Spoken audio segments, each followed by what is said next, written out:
بسم اللہ الرحمن الرحیم۔ روزے کی حالت میں کسی بھی قسم کی خوشبو سونگھنا، چاہے وہ خوشبو جیسے کوئی پھول وغیرہ سونگھ لے یا جسم پر کپڑوں پہ عطر لگا کے یا پرفیوم لگا کے، یا اسی طریقے سے جیسے پھل خریدتے ہوئے بعض لوگوں کی ایک عادت سی ہوتی ہے، جیسے خربوز خرید رہے ہیں تو اس کو پہلے سونگھ لیتے ہیں، شاید اس کا ذائقہ اس سے معلوم ہوتا ہو، تو کسی نے پھل سونگھ لیا یا پھول سونگھ لیا یا خوشبو سونگھ لی تو اس سے روزے پر کسی قسم کا فرق نہیں پڑتا، روزہ برقرار رہے گا۔ اس لیے روزے کی حالت میں انسان خوشبو کی سنت لازمی پوری کرے،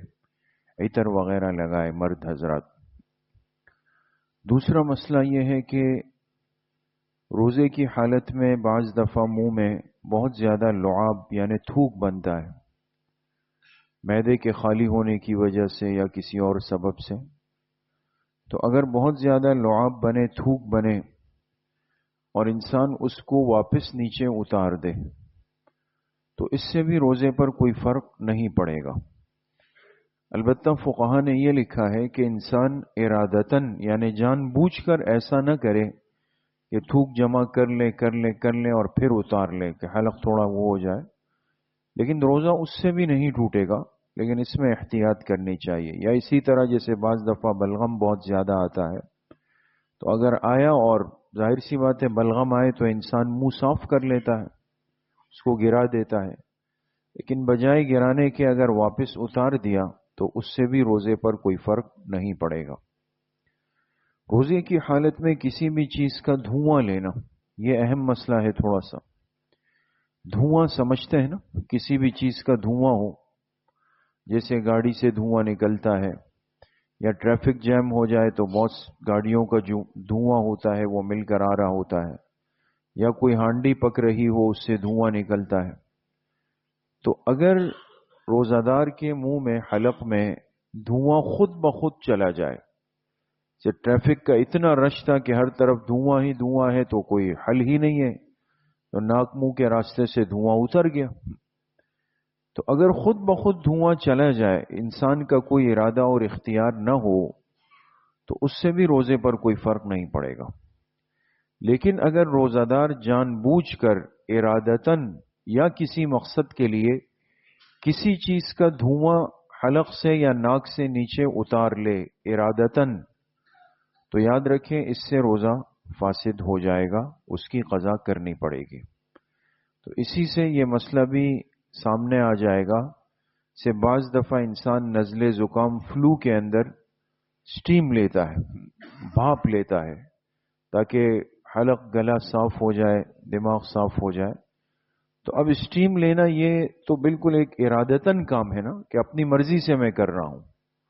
تو اگر کسی نے روزے کی حالت میں سٹیم لی اور اس کا دھواں نیچے چلا جائے گا اور یقیناً جائے گا،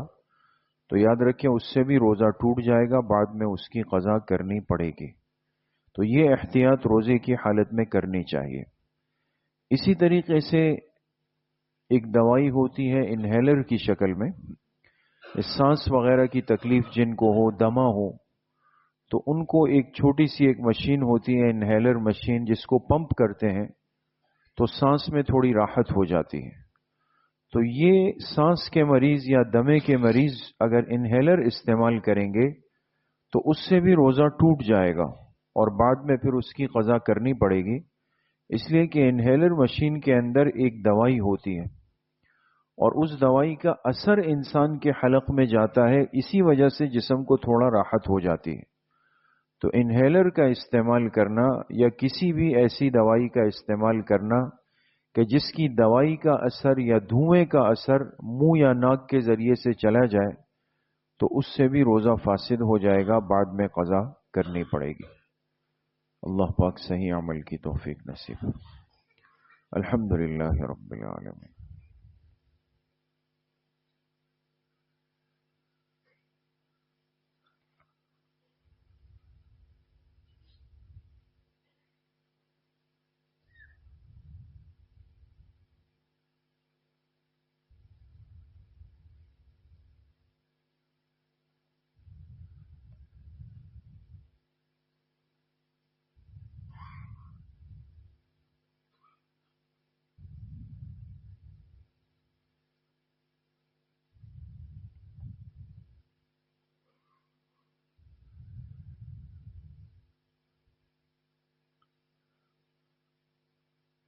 وصلی اللہ وسلم علی نبینا محمد وآلہ واصحابہ اجمعین